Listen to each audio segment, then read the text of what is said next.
Chapter 3. When I had attained the age of 17, my parents resolved that I should become a student at the University of Ingolstadt. I had hitherto attended the schools of Geneva, but my father thought it necessary for the completion of my education that I should be made acquainted with other customs than those of my native country. My departure was therefore fixed at an early date, but before the day resolved upon could arrive, the first misfortune of my life occurred, an omen, as it were, of my future misery. Elizabeth had caught the scarlet fever. Her illness was severe, and she was in the greatest danger. During her illness, many arguments had been urged to persuade my mother to refrain from attending upon her. She had at first yielded to our entreaties, but when she heard that the life of her favourite was menaced, she could no longer control her anxiety. She attended her sick-bed. Her watchful attentions triumphed over the malignity of the distemper. Elizabeth was saved, but the consequences of this imprudence were fatal to her preserver. On the third day my mother sickened. Her fever was accompanied by the most alarming symptoms, and the looks of her medical attendants prognosticated the worst event. On her deathbed the fortitude and benignity of this best of women did not desert her. She joined the hands of Elizabeth and myself. "My children," she said, "my firmest hopes of future happiness were placed on the prospect of your union. This expectation will now be the consolation of your father. Elizabeth, my love, you must supply my place to my younger children. Alas, I regret that I am taken from you, and happy and beloved as I have been, is it not hard to quit you all? But these are not thoughts befitting me. I will endeavour to resign myself cheerfully to death, and will indulge a hope of meeting you in another world." She died calmly, and her countenance expressed affection even in death. I need not describe the feelings of those whose dearest ties are rent by that most irreparable evil, the void that presents itself to the soul, and the despair that is exhibited on the countenance.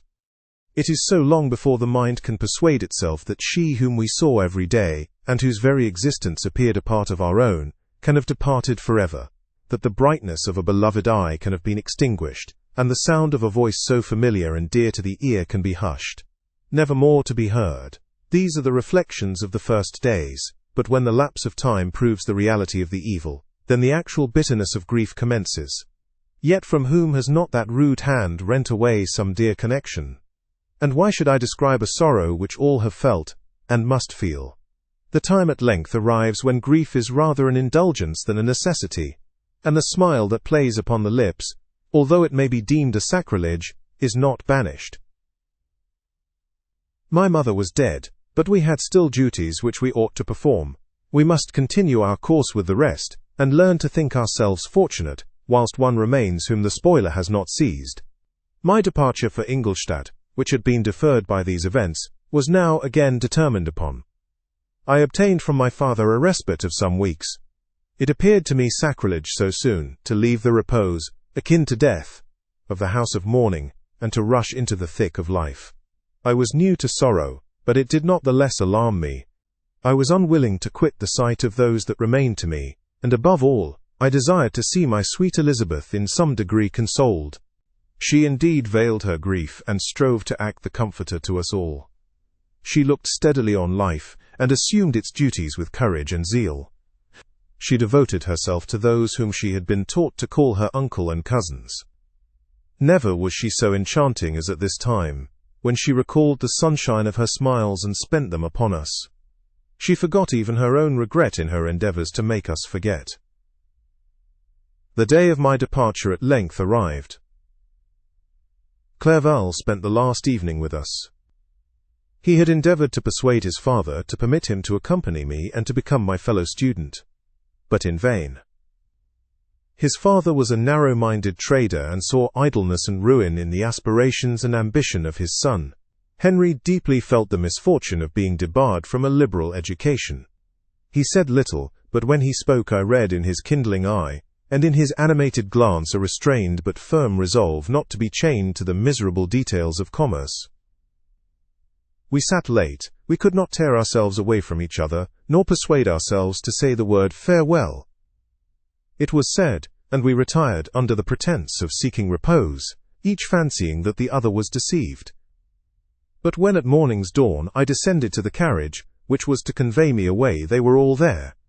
My father again, to bless me Clerval, to press my hand once more, my Elizabeth, to renew her entreaties that I would write often, and to bestow the last feminine attentions on her playmate and friend.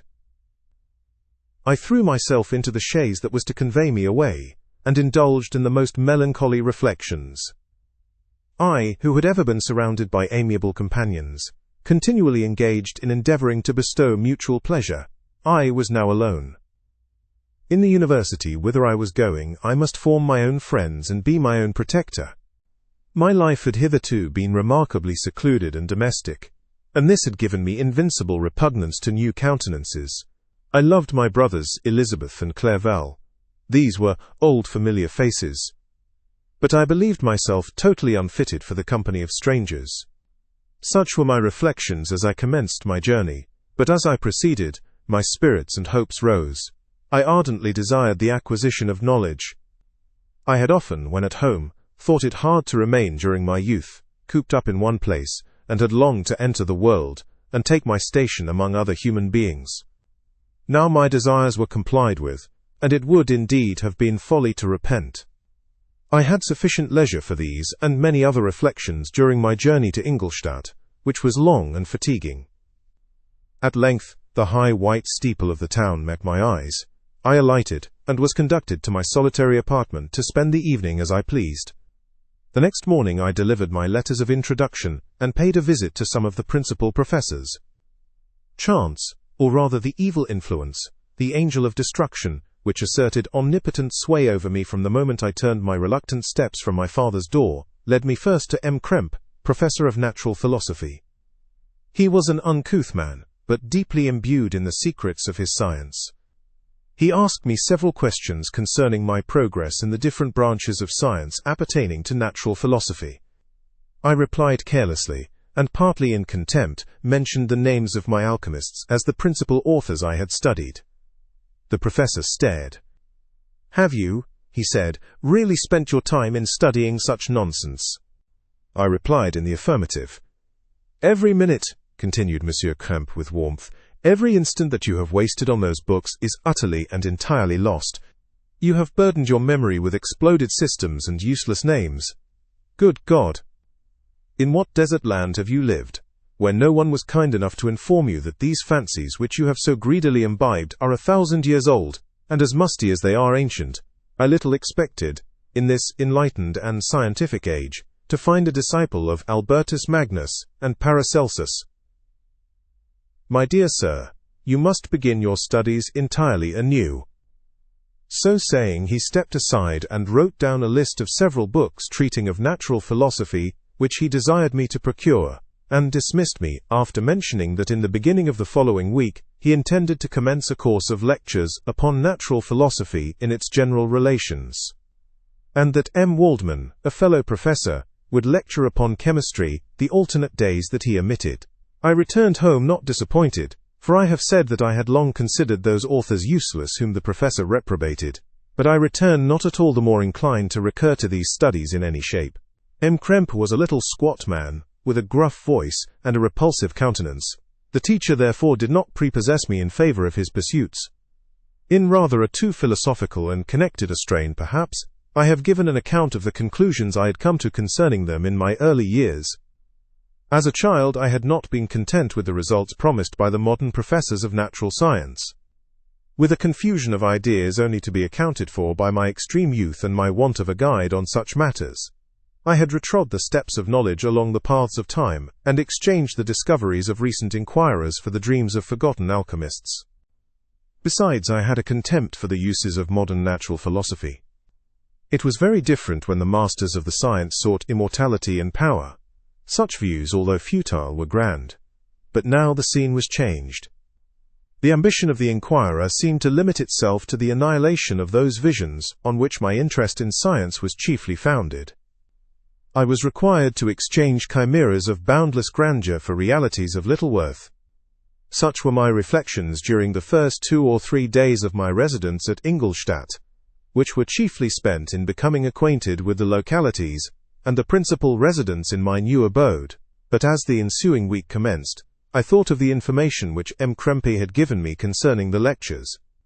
And although I could not consent to go and hear that little conceited fellow deliver sentences out of a pulpit, I recollected what he had said of M. Waldman, whom I had never seen, as he had hitherto been out of town. Partly from curiosity and partly from idleness, I went into the lecturing room, which M. Waldman entered shortly after. This professor was very unlike his colleague. He appeared about 50 years of age, but with an aspect expressive of the greatest benevolence. A few grey hairs covered his temples, but those at the back of his head were nearly black. His person was short but remarkably erect, and his voice the sweetest I had ever heard. He began his lecture by a recapitulation of the history of chemistry and the various improvements made by different men of learning, pronouncing with fervour the names of the most distinguished discoverers. He then took a cursory view of the present state of the science, and explained many of its elementary terms. After having made a few preparatory experiments, he concluded with a panegyric upon modern chemistry, the terms of which I shall never forget.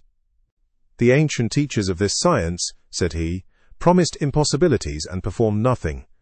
The modern masters promise very little.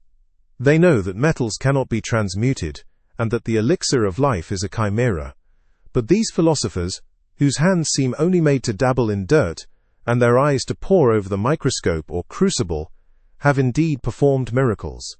They penetrate into the recesses of nature, and show how she works in her hiding places.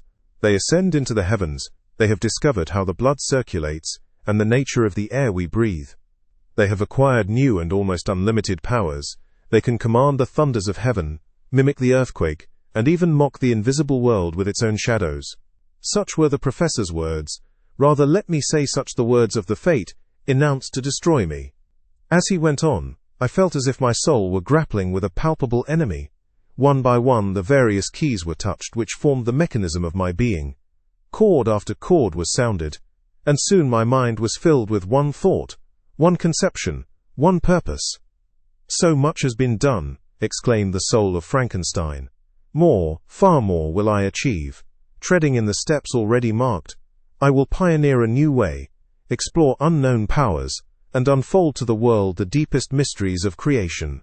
I closed not my eyes that night. My internal being was in a state of insurrection and turmoil. I felt that order would thence arise, but I had no power to produce it. By degrees, after the morning's dawn, sleep came. I awoke, and my yesternight's thoughts were as a dream. There only remained a resolution to return to my ancient studies, and to devote myself to a science for which I believed myself to possess a natural talent. On the same day I paid M. Waldman a visit. His manners in private were even more mild and attractive than in public, for there was a certain dignity in his mien during his lecture, which in his own house was replaced by the greatest affability and kindness. I gave him pretty nearly the same account of my former pursuits as I had given to his fellow professor.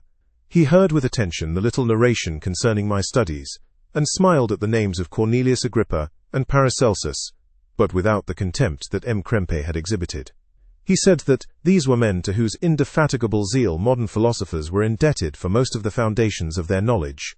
They had left to us, as an easier task, to give new names and arrange in connected classifications the facts which they in a great degree had been the instruments of bringing to light. The labours of men of genius, however erroneously directed, scarcely ever fail in ultimately turning to the solid advantage of mankind.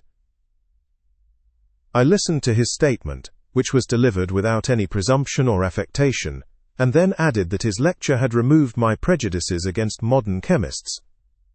I expressed myself in measured terms, with the modesty and deference due from a youth to his instructor, without letting escape — inexperience in life would have made me ashamed — any of the enthusiasm which stimulated my intended labours.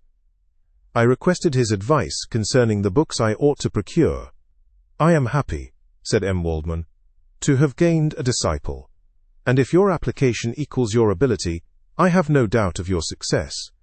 Chemistry is that branch of natural philosophy in which the greatest improvements have been and may be made. It is on that account that I have made it my peculiar study, but at the same time, I have not neglected the other branches of science. A man would make but a very sorry chemist if he attended to that department of human knowledge alone. If your wish is to become really a man of science, and not merely a petty experimentalist, I should advise you to apply to every branch of natural philosophy, including mathematics. He then took me into his laboratory and explained to me the uses of his various machines, instructing me as to what I ought to procure, and promising me the use of his own, when I should have advanced far enough in the science not to derange their mechanism. He also gave me the list of books which I had requested, and I took my leave. Thus ended a day memorable to me. It decided my future destiny. Chapter 4. From this day, natural philosophy, and particularly chemistry, in the most comprehensive sense of the term, became nearly my sole occupation. I read with ardor those works, so full of genius and discrimination, which modern inquirers have written on these subjects. I attended the lectures and cultivated the acquaintance of the men of science of the university, and I found even in M. Kemp a great deal of sound sense and real information, combined, it is true, with a repulsive physiognomy and manners, but not on that account the less valuable. In M. Waldman I found a true friend. His gentleness was never tinged by dogmatism, and his instructions were given with an air of frankness and good nature that banished every idea of pedantry. In 1,000 ways he smoothed for me the path of knowledge, and made the most abstruse inquiries clear and facile to my apprehension. My application was at first fluctuating and uncertain. It gained strength as I proceeded, and soon became so ardent and eager that the stars often disappeared in the light of morning whilst I was yet engaged in my laboratory. As I applied so closely, it may be easily conceived that my progress was rapid. My ardor was indeed the astonishment of the students, and my proficiency that of the masters. Professor Krempe often asked me with a sly smile how Cornelius Agrippa went on, whilst M. Waldman expressed the most heartfelt exultation in my progress. 2 years passed in this manner, during which I paid no visit to Geneva, but was engaged, heart and soul, in the pursuit of some discoveries which I hoped to make. None but those who have experienced them can conceive of the enticements of science. In other studies you go as far as others have gone before you, and there is nothing more to know. But in a scientific pursuit, there is continual food for discovery and wonder. A mind of moderate capacity which closely pursues one study must infallibly arrive at great proficiency in that study.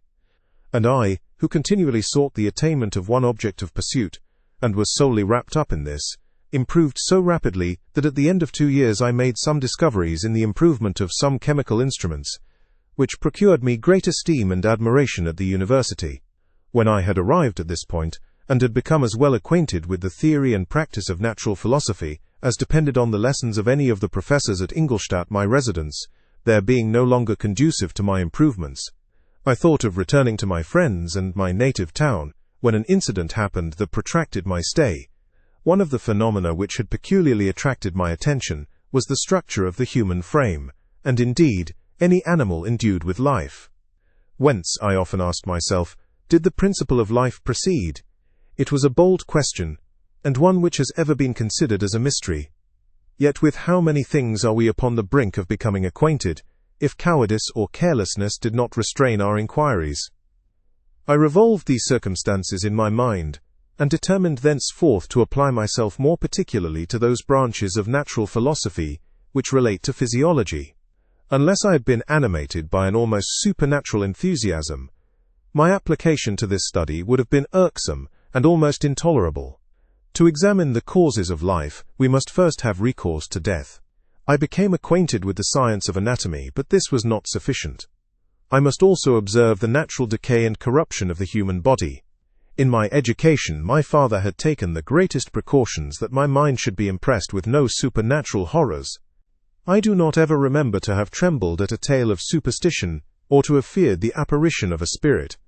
Darkness had no effect upon my fancy, and a churchyard was to me merely the receptacle of bodies deprived of life, which, from being the seat of beauty and strength, had become food for the worm. Now I was led to examine the cause and progress of this decay, and forced to spend days and nights in vaults and charnel houses. My attention was fixed upon every object the most insupportable to the delicacy of the human feelings. I saw how the fine form of man was degraded and wasted. I beheld the corruption of death succeed to the blooming cheek of life. I saw how the worm inherited the wonders of the eye and brain.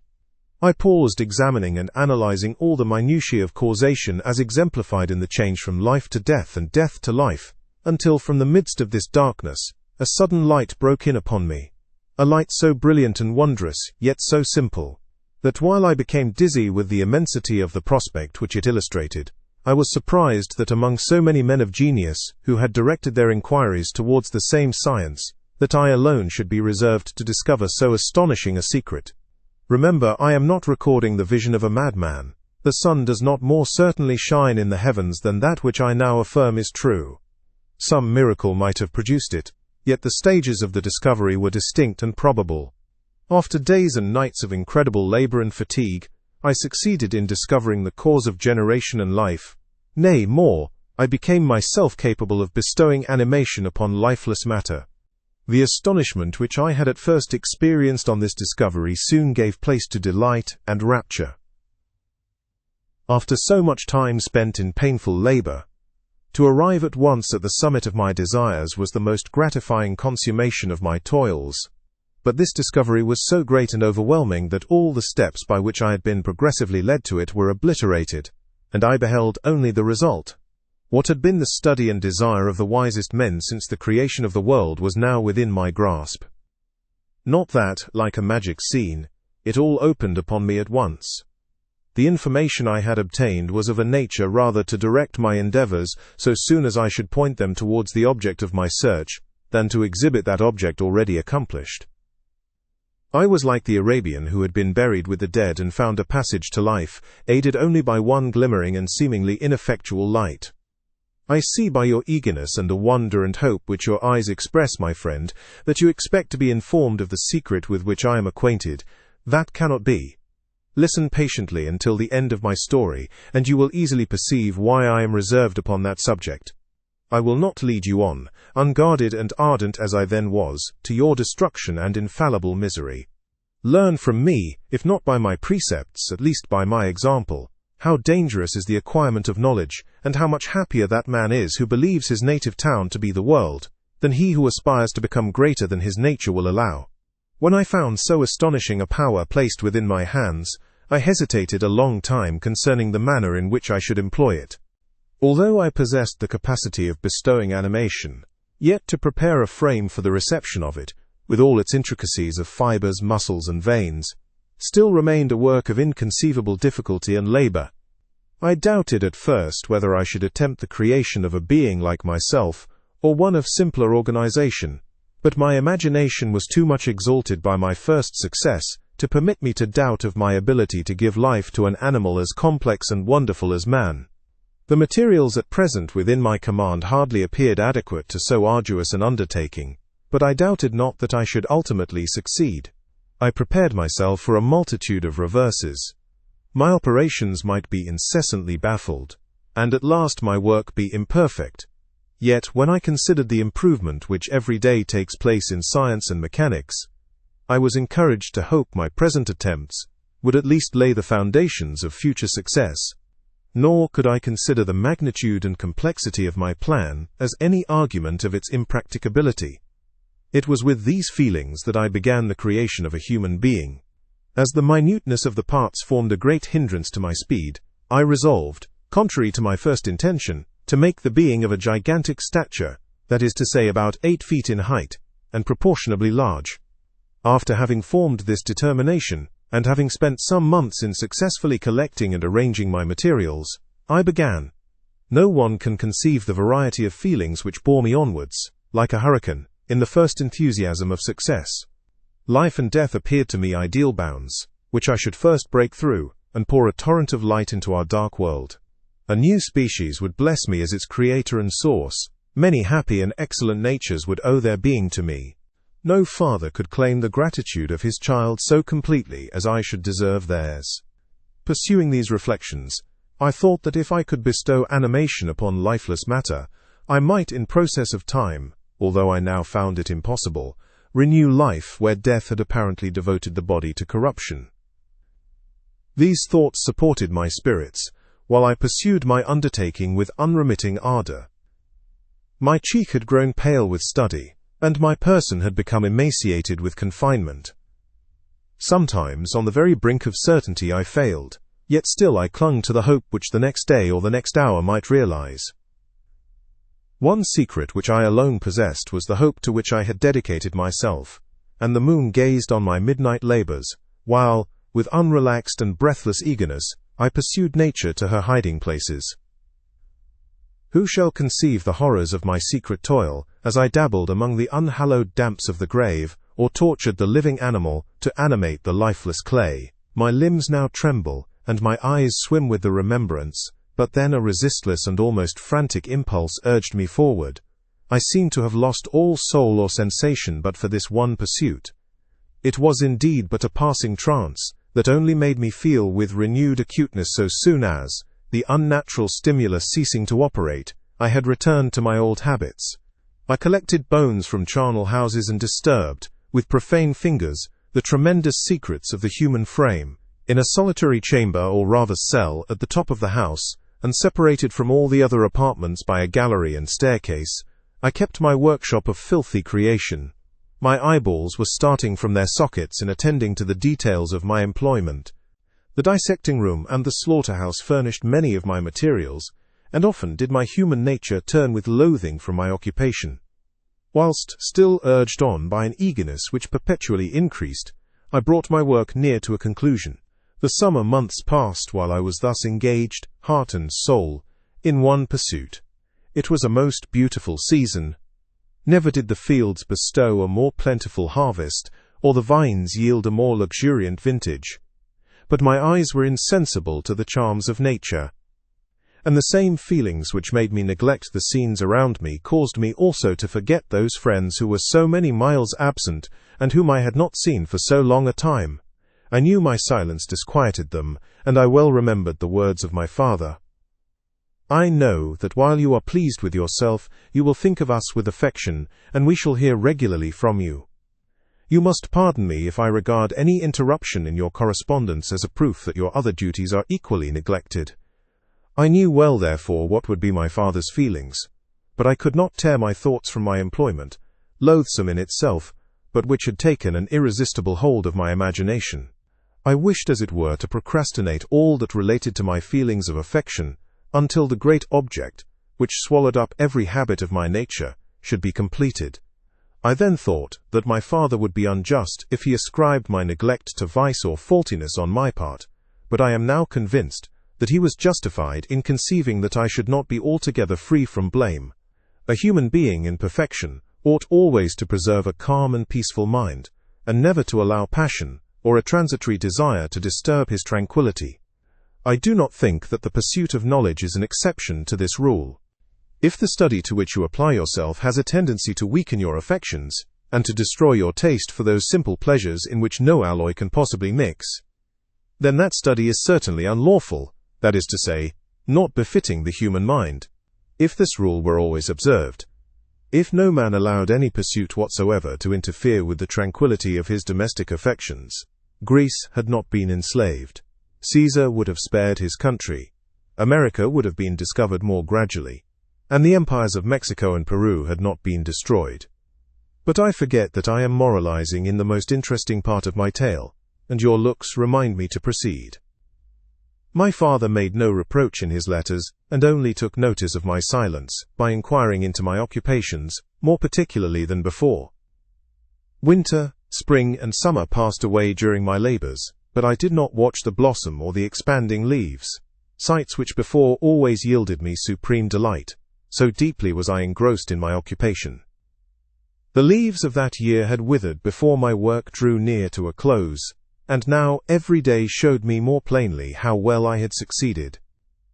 But my enthusiasm was checked by my anxiety, and I appeared rather like one doomed by slavery to toil in the mines, or any other unwholesome trade than an artist occupied by his favorite employment. Every night I was oppressed by a slow fever, and I became nervous to a most painful degree. The fall of a leaf startled me, and I shunned my fellow creatures as if I had been guilty of a crime. Sometimes I grew alarmed at the wreck I perceived that I had become. The energy of my purpose alone sustained me. My labors would soon end, and I believed that exercise and amusement would then drive away incipient disease, and I promised myself both of these when my creation should be complete. Chapter 5. It was on a dreary night of November that I beheld the accomplishment of my toils. With an anxiety that almost amounted to agony, I collected the instruments of life around me, that I might infuse a spark of being into the lifeless thing that lay at my feet. It was already 1 in the morning, the rain pattered dismally against the panes, and my candle was nearly burnt out, when, by the glimmer of the half-extinguished light, I saw the dull yellow eye of the creature open. It breathed hard, and a convulsive motion agitated its limbs. How can I describe my emotions at this catastrophe, or how delineate the wretch whom, with such infinite pains and care, I had endeavored to form? His limbs were in proportion, and I had selected his features as beautiful. Beautiful! Great God! His yellow skin scarcely covered the work of muscles, and arteries beneath his hair was of a lustrous black, and flowing his teeth of a pearly whiteness. But these luxuriances only formed a more horrid contrast with his watery eyes, that seemed almost of the same color as the dun white sockets in which they were set, his shriveled complexion and straight black lips. The different accidents of life are not so changeable as the feelings of human nature. I had worked hard for nearly 2 years, for the sole purpose of infusing life into an inanimate body. For this I had deprived myself of rest and health. I had desired it with an ardor that far exceeded moderation. But now that I had finished, the beauty of the dream vanished, and breathless horror and disgust filled my heart. Unable to endure the aspect of the being I had created, I rushed out of the room, and continued a long time traversing my bedchamber, unable to compose my mind to sleep. At length lassitude succeeded to the tumult I had before endured, and I threw myself on the bed in my clothes, endeavoring to seek a few moments of forgetfulness. But it was in vain. I slept, indeed, but I was disturbed by the wildest dreams. I thought I saw Elizabeth, in the bloom of health, walking in the streets of Ingolstadt. Delighted and surprised, I embraced her, but as I imprinted the first kiss on her lips they became livid with the hue of death. Her features appeared to change, and I thought that I held the corpse of my dead mother in my arms. A shroud enveloped her form, and I saw the grave worms crawling in the folds of the flannel. I started from my sleep with horror. A cold dew covered my forehead, my teeth chattered, and every limb became convulsed. When, by the dim and yellow light of the moon, as it forced its way through the window shutters, I beheld the wretch, the miserable monster whom I had created. He held up the curtain of the bed, and his eyes, if eyes they may be called, were fixed on me. His jaws opened, and he muttered some inarticulate sounds, while a grin wrinkled his cheeks. He might have spoken, but I did not hear. One hand was stretched out, seemingly to detain me, but I escaped and rushed downstairs.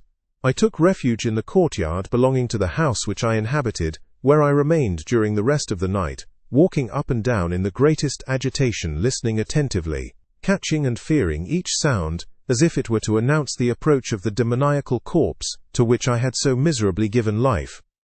Oh, no mortal could support the horror of that countenance. A mummy, again endued with animation, could not be so hideous as that wretch. I had gazed on him while unfinished. He was ugly then, but when those muscles and joints were rendered capable of motion, it became a thing such as even Dante could not have conceived. I passed the night wretchedly.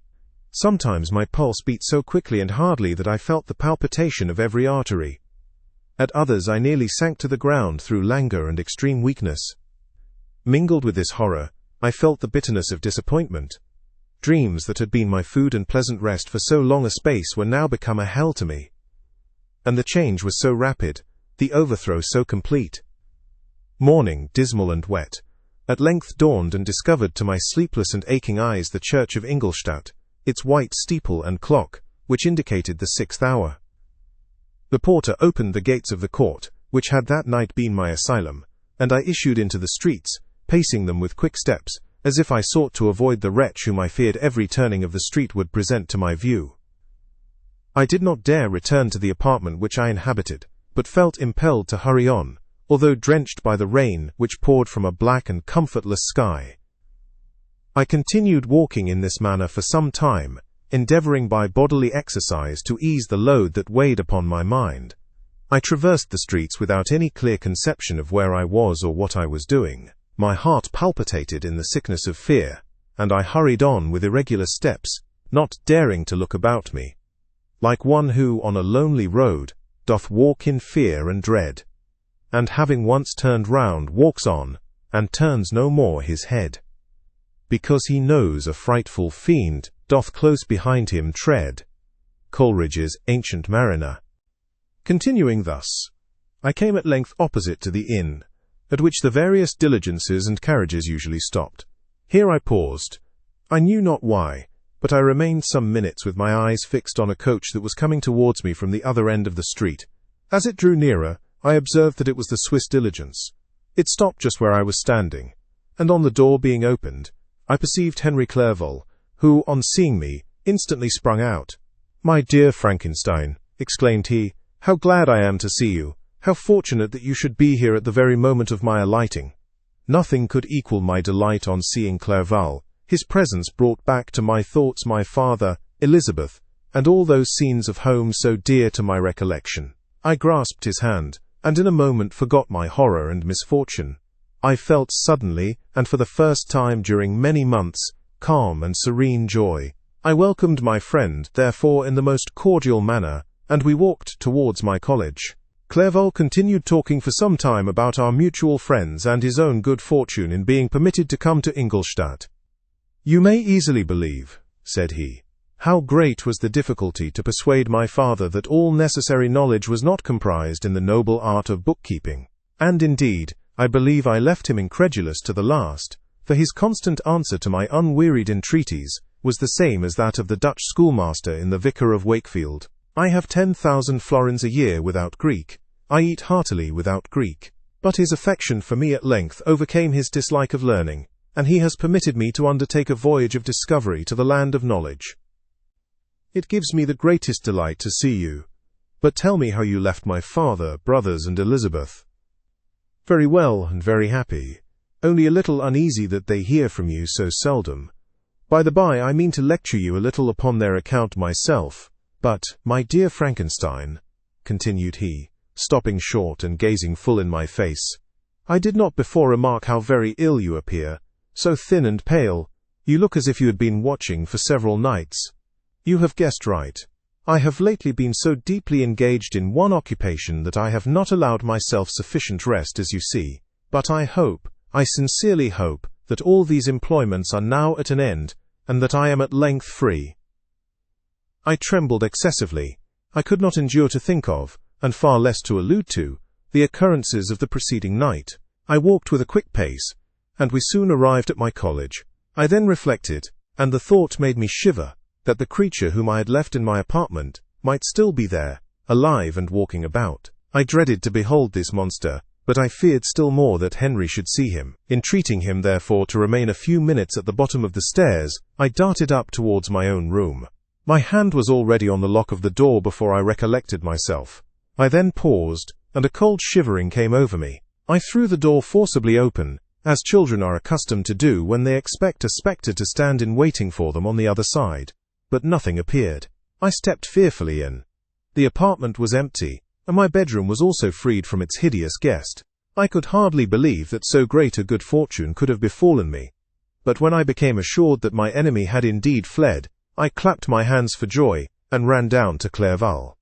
We ascended into my room, and the servant presently brought breakfast, but I was unable to contain myself. It was not joy only that possessed me. I felt my flesh tingle with excess of sensitiveness, and my pulse beat rapidly. I was unable to remain for a single instant in the same place. I jumped over the chairs, clapped my hands, and laughed aloud. Clerval at first attributed my unusual spirits to joy on his arrival, but when he observed me more attentively, he saw a wildness in my eyes for which he could not account, and my loud, unrestrained, heartless laughter frightened and astonished him. "My dear Victor," cried he, "what for God's sake is the matter? Do not laugh in that manner. How ill you are! What is the cause of all this?" "Do not ask me," cried I, putting my hands before my eyes, for I thought I saw the dreaded spectre glide into the room. "He can tell. Oh, save me, save me!" I imagined that the monster seized me. I struggled furiously and fell down in a fit. Poor Clerval! What must have been his feelings? A meeting, which he anticipated with such joy, so strangely turned to bitterness. But I was not the witness of his grief, for I was lifeless, and did not recover my senses for a long, long time. This was the commencement of a nervous fever which confined me for several months. During all that time, Henry was my only nurse. I afterwards learned that, knowing my father's advanced age and unfitness for so long a journey, and how wretched my sickness would make Elizabeth, he spared them this grief by concealing the extent of my disorder. He knew that I could not have a more kind and attentive nurse than himself, and firm in the hope he felt of my recovery, he did not doubt that, instead of doing harm, he performed the kindest action that he could towards them. But I was in reality very ill, and surely nothing but the unbounded and unremitting attentions of my friend could have restored me to life. The form of the monster on whom I had bestowed existence was forever before my eyes, and I raved incessantly concerning him. Doubtless my words surprised Henry. He at first believed them to be the wanderings of my disturbed imagination, but the pertinacity with which I continually recurred to the same subject persuaded him that my disorder indeed owed its origin to some uncommon and terrible event. By very slow degrees, and with frequent relapses that alarmed and grieved my friend, I recovered. I remember the first time I became capable of observing outward objects with any kind of pleasure. I perceived that the fallen leaves had disappeared, and that the young buds were shooting forth from the trees that shaded my window. It was a divine spring, and the season contributed greatly to my convalescence. I felt also sentiments of joy and affection revive in my bosom. My gloom disappeared, and in a short time I became as cheerful as before I was attacked by the fatal passion. "Dearest Clerval," exclaimed I, "how kind, how very good you are to me.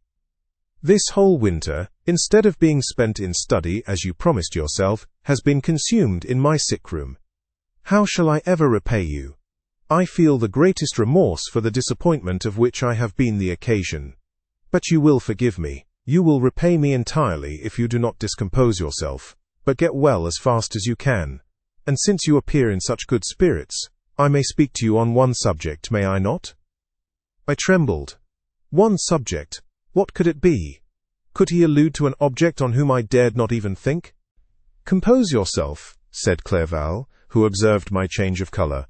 "I will not mention it if it agitates you, but your father and cousin would be very happy if they received a letter from you in your own handwriting. They hardly know how ill you have been, and are uneasy at your long silence. Is that all, my dear Henry? How could you suppose that my first thought would not fly towards those dear, dear friends whom I love, and who are so deserving of my love? If this is your present temper, my friend, you will perhaps be glad to see a letter that has been lying here some days for you. It is from your cousin, I believe." Chapter 6. Clerval then put the following letter into my hands. It was from my own Elizabeth. "My dearest cousin, you have been ill, very ill, and even the constant letters of dear kind Henry are not sufficient to reassure me on your account. You are forbidden to write, to hold a pen. Yet one word from you, dear Victor, is necessary to calm our apprehensions. For a long time I have thought that each post would bring this line, and my persuasions have restrained my uncle from undertaking a journey to Ingolstadt. I have prevented his encountering the inconveniences and perhaps dangers of so long a journey, yet how often have I regretted not being able to perform it myself. I figure to myself that the task of attending on your sickbed has devolved on some mercenary old nurse, who could never guess your wishes, nor minister to them with the care and affection of your poor cousin. Yet that is over now. Clerval writes that indeed you are getting better. I eagerly hope that you will confirm this intelligence soon in your own handwriting. Get well, and return to us. You will find a happy, cheerful home and friends who love you dearly. Your father's health is vigorous, and he asks but to see you, but to be assured that you are well, and not a care will ever cloud his benevolent countenance. How pleased you would be to remark the improvement of our Ernest. He is now 16 and full of activity and spirit. He is desirous to be a true Swiss, and to enter into foreign service, but we cannot part with him, at least until his elder brother returns to us. My uncle is not pleased with the idea of a military career in a distant country, but Ernest never had your powers of application. He looks upon study as an odious fetter. His time is spent in the open air, climbing the hills or rowing on the lake. I fear that he will become an idler unless we yield the point and permit him to enter on the profession which he has selected. Little alteration, except the growth of our dear children, has taken place since you left us. The blue lake and snow-clad mountains, They never change, and I think our placid home and our contented hearts are regulated by the same immutable laws. My trifling occupations take up my time and amuse me, and I am rewarded for any exertions by seeing none but happy, kind faces around me. Since you left us, but one change has taken place in our little household. Do you remember on what occasion Justine Moritz entered our family? Probably you do not. I will relate her history, therefore, in a few words. Madame Moritz, her mother, was a widow with 4 children, of whom Justine was the third. This girl had always been the favorite of her father, but through a strange perversity her mother could not endure her, and after the death of Monsieur Moritz, treated her very ill.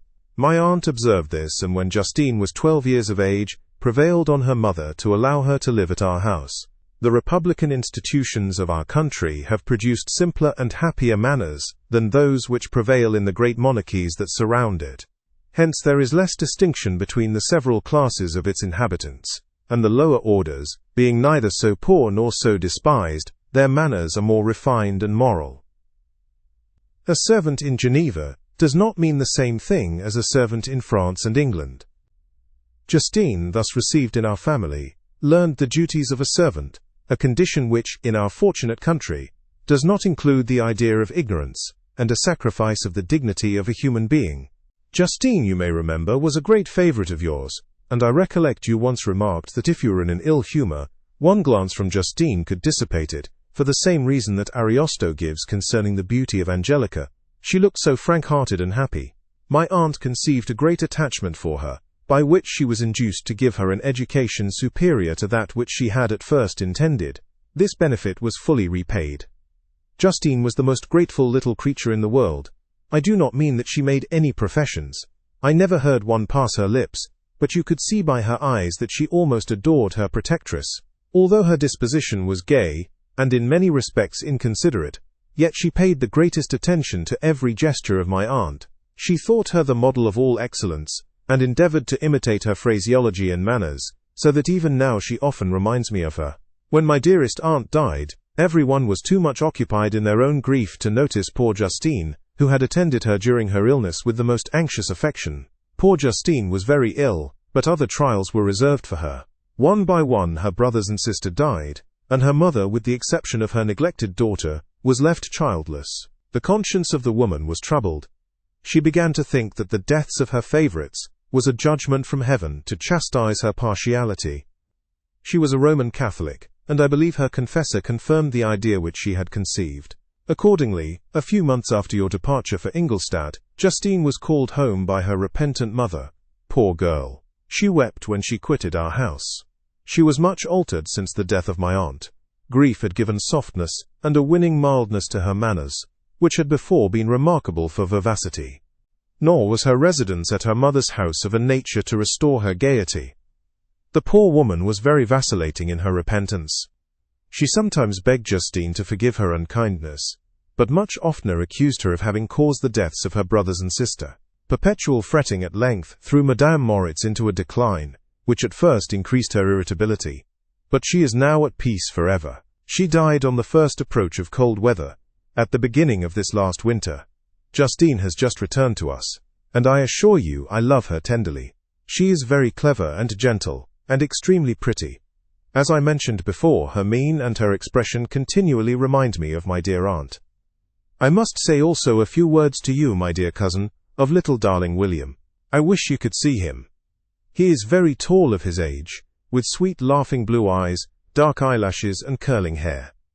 When he smiles, 2 little dimples appear on each cheek, which are rosy with health. He has already had 1 or 2 little wives, but Louisa Biron is his favorite, a pretty little girl, of 5 years of age. Now, dear Victor, I dare say you wish to be indulged in a little gossip concerning the good people of Geneva.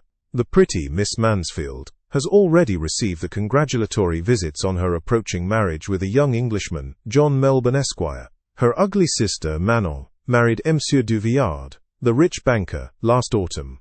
Your favorite schoolfellow, Louis Manoir, has suffered several misfortunes since the departure of Clerval from Geneva, but he has already recovered his spirits, and is reported to be on the point of marrying a lively, pretty Frenchwoman, Madame Tavernier. She is a widow, and much older than Manoir, but she is very much admired and a favorite with everybody. I have written myself into better spirits, dear cousin, but my anxiety returns upon me as I conclude. Write, dearest Victor. One line, one word will be a blessing to us. 10,000 thanks to Henry for his kindness, his affection, and his many letters. We are sincerely grateful. Adieu, my cousin. Take care of yourself, and I entreat you, write. Elizabeth Lavenza. Geneva, March 18th, 1700s. Dear, dear Elizabeth, I exclaimed when I had read her letter. I will write instantly and relieve them from the anxiety they must feel. I wrote, and this exertion greatly fatigued me, but my convalescence had commenced and proceeded regularly. In another fortnight I was able to leave my chamber. One of my first duties on my recovery was to introduce Clerval to the several professors of the university. In doing this, I underwent a kind of rough usage, ill-befitting the wounds that my mind had sustained. Ever since the fatal night, the end of my labors, and the beginning of my misfortunes, I had conceived a violent antipathy even to the name of natural philosophy. When I was otherwise quite restored to health, the sight of a chemical instrument would renew all the agony of my nervous symptoms. Henry saw this, and had removed all my apparatus from my view. He had also changed my apartment, for he perceived that I had acquired a dislike for the room which had previously been my laboratory. But these cares of Clerval were made of no avail when I visited the professors. M. Waldman inflicted torture when he praised, with kindness and warmth, the astonishing progress I had made in the sciences. He soon perceived that I disliked the subject, but not guessing the real cause, he attributed my feelings to modesty, and changed the subject from my improvement to the science itself, with a desire, as I evidently saw, of drawing me out. What could I do? He meant to please, and he tormented me. I felt as if he had placed carefully, one by one in my view, those instruments which were to be afterwards used in putting me to a slow and cruel death. I writhed under his words, yet dared not exhibit the pain I felt. Clerval, whose eyes and feelings were always quick in discerning the sensations of others, declined the subject, alleging, in excuse, his total ignorance. And the conversation took a more general turn. I thanked my friend from my heart, but I did not speak. I saw plainly that he was surprised, but he never attempted to draw my secret from me. And although I loved him with a mixture of affection and reverence that knew no bounds, yet I could never persuade myself to confide in him that event which was so often present to my recollection, but which I feared the detail to another would only impress more deeply. M. Krempe was not equally docile, and in my condition at that time of almost insupportable sensitiveness, his harsh, blunt encomiums gave me even more pain than the benevolent approbation of M. Waldman. "Dean the fellow!" cried he. "Why, Monsieur Clerval, I assure you he has outstripped us all. Ay, stare if you please, but it is nevertheless true. A youngster who but a few years ago believed in Cornelius Agrippa as firmly as in the Gospel, has now set himself at the head of the university, and if he is not soon pulled down, we shall all be out of countenance. Ay, continued he, observing my face expressive of suffering. Monsieur Frankenstein is modest, an excellent quality in a young man. Young men should be diffident of themselves, you know, Monsieur Clerval. I was myself when young, but that wears out in a very short time." M. Krempe had now commenced an eulogy on himself, which happily turned the conversation from a subject that was so annoying to me. Clerval had never sympathized in my tastes for natural science, and his literary pursuits differed wholly from those which had occupied me. He came to the university with the design of making himself complete master of the Oriental languages, and thus he should open a field for the plan of life he had marked out for himself. Resolved to pursue no inglorious career, he turned his eyes toward the East, as affording scope for his spirit of enterprise. The Persian, Arabic and Sanskrit languages engaged his attention, and I was easily induced to enter on the same studies. Idleness had ever been irksome to me, and now that I wished to fly from reflection, and hated my former studies, I felt great relief in being the fellow pupil with my friend, and found not only instruction but consolation in the works of the Orientalists. I did not, like him, attempt a critical knowledge of their dialects, for I did not contemplate making any other use of them than temporary amusement. I read merely to understand their meaning, and they well repaid my labors. Their melancholy is soothing, and their joy elevating, to a degree I never experienced in studying the authors of any other country. When you read their writings, life appears to consist in a warm sun and a garden of roses, in the smiles and frowns of a fair enemy, and the fire that consumes your own heart. How different from the manly and heroical poetry of Greece and Rome. Summer passed away in these occupations, and my return to Geneva was fixed for the latter end of autumn. But being delayed by several accidents, winter and snow arrived, the roads were deemed impassable, and my journey was retarded until the ensuing spring.